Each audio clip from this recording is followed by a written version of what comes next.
हम महिलाओं का जीवन आसान नहीं होता है। हम घर में रोज तो काम करती हैं, फिर भी हमारे काम ही नहीं खत्म होते हैं।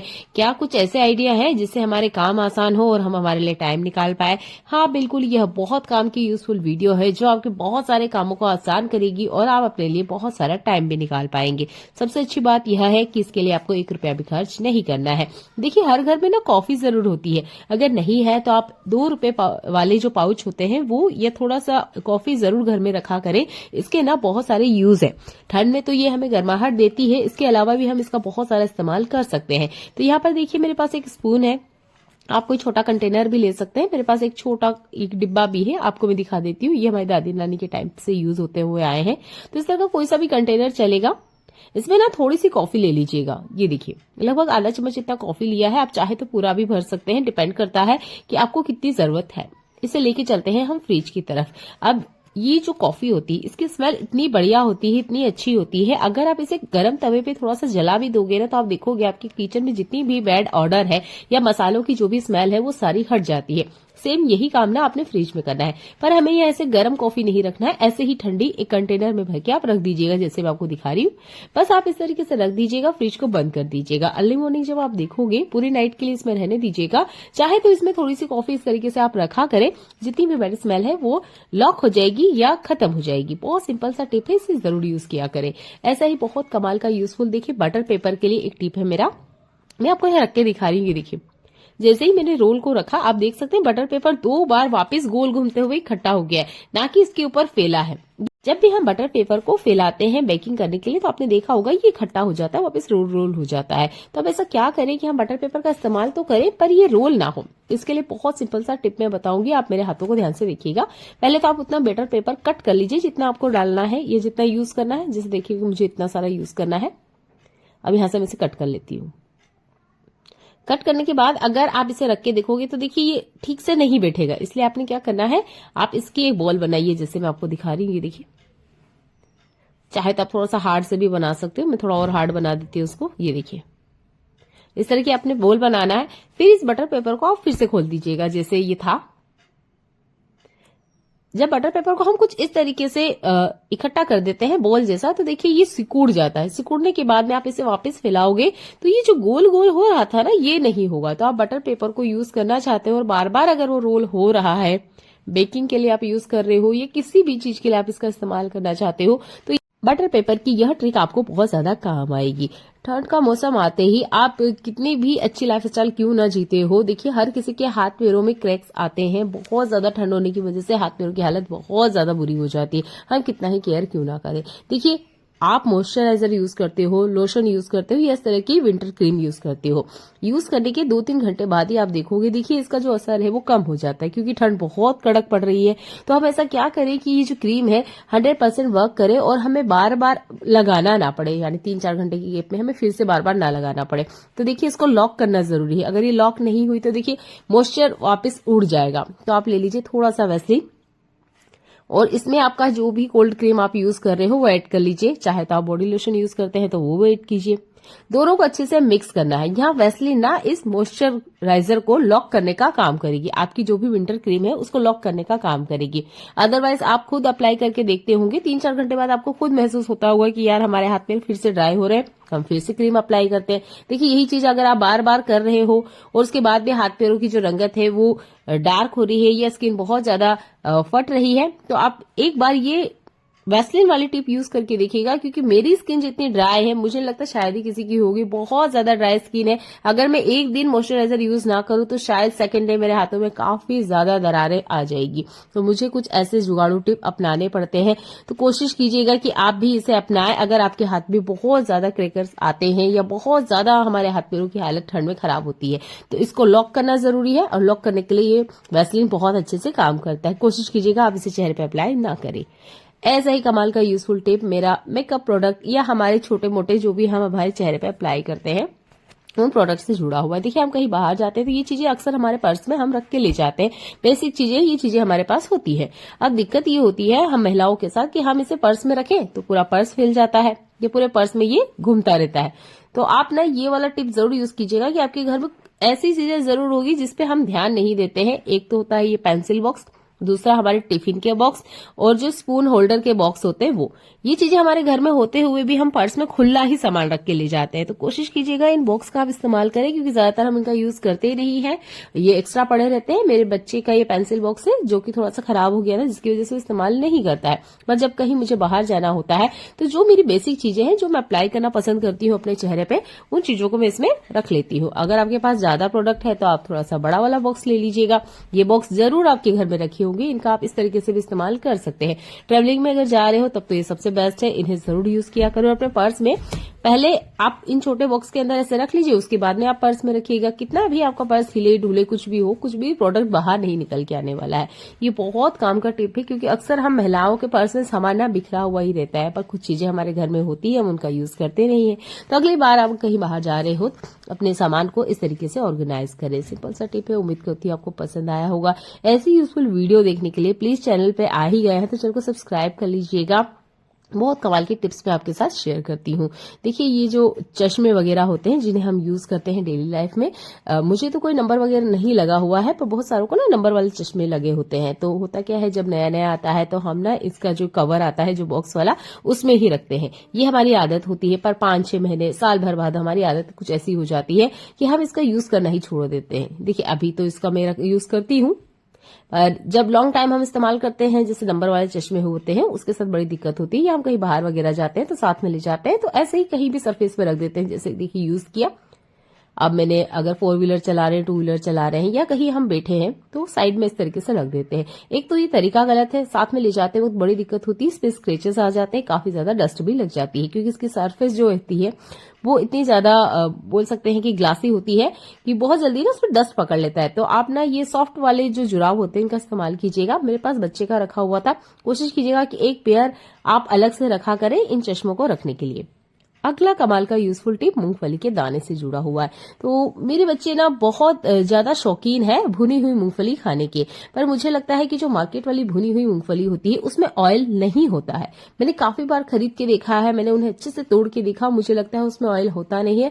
बस बच्चे को हम ना एक स्वाद के लिए उसे खिला रहे हैं, पर उससे कुछ एनर्जी आती नहीं है। तो मैंने सोचा चलिए इसे घर पे ही बनाते हैं। तो मैंने क्या किया, पहले तो 2 घंटे इसे भिगोया, उसके बाद में लगभग 10 मिनट के लिए मीडियम फ्लेम पे अच्छे से इसे पकाया है, ताकि अंदर से ये अच्छे से पक जाए। पहले आपने ये प्रोसेस करना है, इसको कपड़े वगैरह पे डाल लीजिएगा, इसका जो एक्स्ट्रा पानी है वो हमने हटाना है। नॉर्मल जो हमारा व्हाइट वाला नमक है ये आप कढ़ाई पे इस तरीके से डाल दीजिएगा। चाहे तो नमक में हमेशा 2 सोया बड़ी रखें, इससे जो आपका नमक होता है उसमें मॉइस्चर नहीं आता है। आपने यहाँ नमक को हल्का सा पकाना है। जब हल्का सा ये गर्म हो जाए उसके बाद में ये जो मूंगफली हमने उबाल के रखी थी ये इसके अंदर डालना है। कोशिश कीजिएगा इसका जितना पानी है वो सूख जाए। इसे मैंने पकड़ के देखा, ये अंदर तक अच्छे से दब रही थी। हमें इस तरह की मूंगफली चाहिए। कच्ची मूंगफली के लिए भी आप इसे ट्राई आउट कर सकते हैं, पर मुझे लगता है कि ये जो हम उबाल के यूज करते हैं वो ज्यादा फायदेमंद होती है। तो आप थोड़ा सा उबाल लीजिएगा और जितना पानी है वो सुखा लीजिए। इसके बाद नमक में आपने मीडियम फ्लेम पे इसे पकाना है, हाई फ्लेम पे मत पकाइएगा। बहुत सारे लोग इसे रेत में भी पकाते हैं, बहुत सारे लोग नमक में भी पकाते हैं। मुझे इसे बच्चों को देना है इसलिए मैंने नमक में इसे पकाया है। बारीक जो बालू रेत होती है उसका भी यूज करते हैं। हल्के हल्के हाथों जब इसे आप पकाते जाओगे आपको 8 से 10 मिनट के अंदर खुद ही महसूस हो जाएगा कि बहुत अच्छे से रोस्ट हो चुकी है। बहुत अच्छी सी एक सौंधी सी जो स्मेल है वो आने लग जाएगी। इसके बाद में आप गैस को बंद कर दीजिएगा। कोई चलना वगैरह इस्तेमाल करे या इस तरीके का जो मेरे पास जहारा है मैं इसका यूज करके आपको दिखा रही हूँ। इस तरीके से हल्के हल्के चलाना है, जितना एक्स्ट्रा नमक है वो निकल जाता है। ये देखिए, अब जब ये रूम टेम्परेचर पे आ जाए उसके बाद में आप इसे बच्चों को खाने के लिए दीजिए। अगर आपको पसंद है तो आप भी खा के देखिएगा। ये नमक आपने फेंकना नहीं है। नेक्स्ट टाइम आप मूंगफली भूनने के लिए या कुछ बेक करते हो तो उसके लिए इस्तेमाल कर सकते हो। किसी एयरटाइट कंटेनर में भर के रख लीजिएगा। यहाँ पर ये जो मूंगफली के दाने हैं अच्छे से बढ़िया से भून गए हैं। नमक का फ्लेवर भरपूर इसके अंदर है। अब मैं इसे खोल के आपको दिखाती हूँ। इसका जो ये लेयर है ऊपर वाला, पपड़ी बोलते हैं जिसे, देखिए ये अच्छे से भून गई है। आपके सामने ही मैं इसे निकाल के बता रही हूँ। बिल्कुल मार्केट में इसी तरह का मूंगफली का दाना मिलता है, पर उसमें और इस मूंगफली के दाने में बस इतना सा फर्क है, इसका जो ऑयल है वो नहीं मरता है, बिल्कुल कहीं खत्म नहीं हुआ। मैंने इसे खोल के देखा, ये देखिए इसके अंदर ऑयल है। पर यही चीज अगर आप मार्केट वाले मूंगफली दाने के अंदर देखोगे तो उसमें ऑयल नहीं होता है। कोशिश कीजिएगा घर पे बनाए अगर बच्चों को बहुत ज्यादा पसंद है। होता है इसकी प्योरिटी चेक करना बहुत जरूरी है, क्योंकि इसमें जितनी मिलावट होती है शायद ही मुझे लगता है किसी और चीजें मिलावट होती होगी, क्योंकि बहुत ज्यादा महंगा भी आता है। तो यह 2 तरह के घी है मेरे पास। तो पहले मैंने गर्म पानी लिया है, ये एक घी है जो कि मैंने कंटेनर में निकाल लिया है। अभी के टाइम में एक बहुत वायरल टिप चल रही है जिसमें हल्के गुनगुने पानी में आपको घी डाल के देखना है, चम्मच से ऐसे मेल्ट करना है। अगर घी मेल्ट होता है तो घी प्योर है, अगर मेल्ट नहीं होता है इसका मतलब घी में मिलावट है। तो देखिए एक सिंपल सी बात है कि जो घी है वो पानी में डालते ही, हल्के गुनगुने पानी में डालते ही वो मेल्ट होगा। हाँ, नॉर्मल टैप वाटर में अगर आप डालते हो तो हो सकता है उसमें जो दाने हैं वो आपको पानी के ऊपर तैरते हुए दिखाई दे। तो ये जो एक वायरल टिप अभी वायरल हो रही है इसमें थोड़ा सा गड़बड़ है कि देखिए आप गर्म गुनगुने पानी में मत डाल के देखिएगा, आप ठंडे पानी में डाल के देखिएगा। मैंने अभी आपको गर्म पानी में डाल के दिखाया और ये देखिए दोनों ही घी जो है वो पिघल चुके हैं। तो ऐसे पता करना बहुत मुश्किल है, आप नॉर्मल टैप वाटर में चेक करके देखिएगा। अगर आपका घी मेल्ट हो जाता है तो प्योर है, नहीं मेल्ट होता है, दाने हैं या लम्स पड़ रहे हैं तो वो प्योर नहीं है। ये एक तरीका हुआ है। एक और तरीका मैं आपको बताती हूँ, ये उससे भी ज्यादा आसान है। आपके पास जो भी घी है वो ले लीजिएगा। तो ये जो जार में घी है इसे मैं थोड़ा सा हाथ पे आपको लगा के दिखा रही हूँ। ये देखिए थोड़ा सा आपने इस तरीके से लेना है। बिल्कुल मैं वीडियो कट नहीं कर रही हूं, आप ध्यान से देखिएगा कि जैसे ही मैंने इसे हाथ पे रखा ये घी मेल्ट नहीं हो रहा है। घी बिल्कुल भी मेल्ट नहीं हो रहा है, हो भी रहा है तो बहुत धीरे धीरे हो रहा है। हमारे हाथों में से जो हमारे बॉडी का टेम्परेचर जैसे कि मैंने बताया आपको 36 डिग्री होता है, तो इतनी गर्मी काफी होती है घी को गर्म होने के लिए। पर अभी आप देख सकते हो ये घी गर्म नहीं हो रहा है या जो घी है वो मेल्ट होना स्टार्ट नहीं हुआ है, यानी कि इस घी में मिलावट है। ये एक बहुत ही आसान तरीका है आपको घी को पहचानने का। अगर आप घी खरीद भी रहे हो तो आप हाथों हाथ ये चीज वहां करके भी देख सकते हो कि आप थोड़ा सा घी इस तरीके से हाथ में ले लीजिएगा, एक ड्रॉप इतना भी ले सकते हो और इस तरीके से चेक कीजिएगा कि अगर आपका घी मेल्ट नहीं हो रहा है तो इस घी को प्लीज ना खरीदें, क्योंकि घी भी बहुत ज्यादा महंगा आता है। ये देखिए मैं हाथों से इसे चला के बता रही हूँ आपको। इसके बाद भी आप देखिए ये दाने दाने जैसा हो रहा है पर ये पिघल नहीं रहा है, ये घी पिघल नहीं रहा है, इसका मतलब ये घी में मिलावट है। अब मैं आपको साइड में एक और घी बताती हूँ, ये अमूल का घी है। थोड़ा सा घी हम इसे लेते हैं और इसे हाथ पे रखते हैं। यहाँ पे भी मैं वीडियो को कहीं कट नहीं करूंगी और आप देखिएगा जैसे ही मैंने घी को हाथ में लिया ये घी मेल्ट होना स्टार्ट हो गया है। ये खुद से फिसल के नीचे की तरफ आ रहा है। कुछ ही सेकंड्स का यहाँ टाइम लगा, मुझे बहुत ज्यादा टाइम भी नहीं लगा। और जब भी हम घी वगैरह खरीदते हैं तो इतना टाइम तो हम दे ही सकते हैं। ये देखिए घी मेल्ट होना स्टार्ट हो गया है। तो घी खरीदने से पहले प्लीज ये सावधानी जरूर रखें। और देखिए जैसे ही आप हल्के से हाथों पे चलाओगे ये देखिए घी पूरी तरीके से लिक्विड में बदल चुका है। कोई लम्स कोई दाना इसके अंदर आपको देखने को नहीं मिल रहा है। उम्मीद करती हूँ यह टिप आपको सबसे ज्यादा पसंद आए होगा, तो प्लीज वीडियो को लाइक और शेयर जरूर करें। देख लेते हैं अगला यूजफुल हैक। आज ना गलती से ही सही पर हमारे साथ ऐसा हो जाता है। तो देखिए चाकू का थोड़ा सा कट मेरे फिंगर पे लग गया है, अभी आपको देखने को नहीं मिल रहा होगा, आप कंटिन्यू देखिए आपको मिलेगा। तो मैंने ऐसे ही फिंगर को पकड़ लिया। आप इस तरह के देखिए ये जो प्लास्टर है इसका यूज करते होंगे।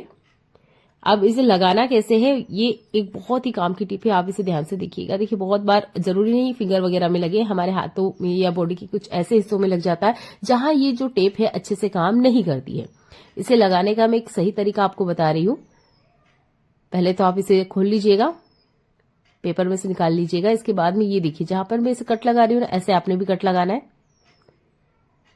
2 कट लगाए हैं मैंने। अब इसके बाद में आपने इसे फिंगर पे लगाना है। फायदा यह होगा कि देखिए बहुत बार क्या होता है ये जो टेप होती है कहीं साइड में से खुलने लग जाती है, उसके बाद धीरे धीरे करके पूरी की पूरी ही निकल जाती है, ठीक से वर्क करती नहीं है। तो अगर आप इसे 2 जगह से कट करोगे तो देखिए ये बहुत अच्छे से आपकी फिंगर पे लग जाएगी। जैसे कि मैंने कहा था देखिए यहाँ पे कट लगा हुआ था, धीरे धीरे ब्लड आना भी स्टार्ट हो गया था। इस तरह की छोटी चोट पे अगर हम ध्यान नहीं देंगे तो ये बहुत जल्दी बहुत बड़ी बन जाती है। हम महिलाओं के काम ही पानी के होते हैं, बार बार टच होगा तो देखिए ये खराब होगी ही। तो कोशिश कीजिएगा कि आप इस तरह की टैप को घर पे रखें। और ये देखिए इसके ऊपर मैंने लगा के आपको दिखा देती हूँ। इसका पेपर निकालते हैं और ये देखिए वी साइज होता है ना, वैसे हल्का सा आप इसे खोलिएगा, ये देखिए, और अच्छे से अपने फिंगर पे कवर कर दीजिएगा। हाथ से फिर से हम इसे खोल लेते हैं। ये जो वी साइज हमने इसीलिए बनाया था ताकि अच्छे से ये कवर हो जाए, अच्छे से ये लग जाए। यहाँ पे तो मैं इसे फिंगर पे लगा रही हूँ तो देखिए आराम से लग गया है। पर बहुत बार ना जरूरी नहीं है हमारे फिंगर वगैरह पे ही कट लगे। मैं और आपको हिस्सा दिखा देती हूँ हाथ वगैरह का जहां पे कट लग जाता है गलती से। तो वहां पे ना ये टेप लगाने में बड़ी दिक्कत होती है। जैसे हमारे फिंगर की बीच वाली जगह होती है, ये साइड वाली जगह होती है, तब ये जो वी कट मैंने आपको लगाया है ना बहुत बेहतर तरीके से काम करता है। देखने के लिए आपका बहुत सारा धन्यवाद।